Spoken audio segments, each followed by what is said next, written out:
গঙ্গারামপুর বিধানসভার এসআইআর সংক্রান্ত কাজের অগ্রগতি এবং বিভিন্ন সমস্যার সমাধান নিয়ে বিশেষ পর্যালোচনা বৈঠক অনুষ্ঠিত হলো গঙ্গারামপুরে। রবিবার গঙ্গারামপুরে অবস্থিত তৃণমূল কংগ্রেসের জেলা কার্যালয়ে এই বিশেষ পর্যালোচনা বৈঠক অনুষ্ঠিত হয়।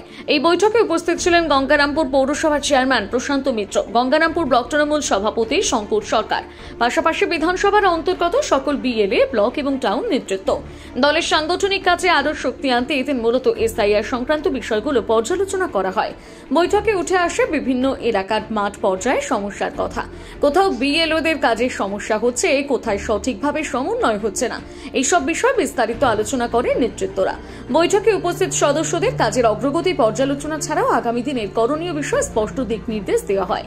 এই বিষয়ে গঙ্গারামপুর পৌরসভার চেয়ারম্যান প্রশান্ত মিত্র বলেন, আজকে আমরা আমাদের যে এসআইআরকে কেন্দ্র করে আমাদের গঙ্গারামপুর বিধানসভাকে নিয়ে আমরা যে এসআইআরের কাজকর্মগুলো চলছিল সেই এসআইআরের কাজকর্ম কতটা হয়েছে এবং আগামী দিনে যেহেতু আরও 7 দিন আমরা এক্সটেনশন পেয়েছি এসআইআরকে কেন্দ্র করে, তো সেই ব্যাপারটা আমরা সবাইকে জানানোর যে ব্যবস্থা সেই ব্যবস্থাটা করেছি এবং আগামী দিনে যাতে আমরা এই কাজটা আমরা ফুলফিল করতে পারি এবং আমাদের সাংগঠনিক যে ব্যাপারগুলো আছে সেই ব্যাপারগুলো আমরা তুলে ধরেছি এখানে।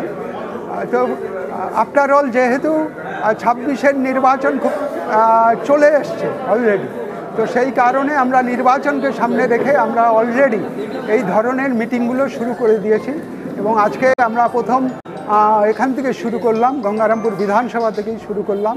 আগামী দিনে সবকটা বিধানসভায় এইভাবেই পরপর আমরা এই নির্বাচনকে কেন্দ্র করে এবং এসআইআরকে কেন্দ্র করে আগামী দিনে আমাদের যে কর্মসূচিগুলো সেই কর্মসূচিগুলো মধ্য দিয়ে আমরা চলবো, সেই বার্তাটাই আমরা আমাদের কর্মীদের এবং বিএলএ 2 থেকে শুরু করে বিআরএস থেকে শুরু করে টিআরএস থেকে শুরু করে সবার কাছে আমরা সেই বার্তাটা পৌঁছে দেওয়ার ব্যবস্থা। গঙ্গারামপুর থেকে বিশেষ প্রতিবেদন, নিউজ টুডে।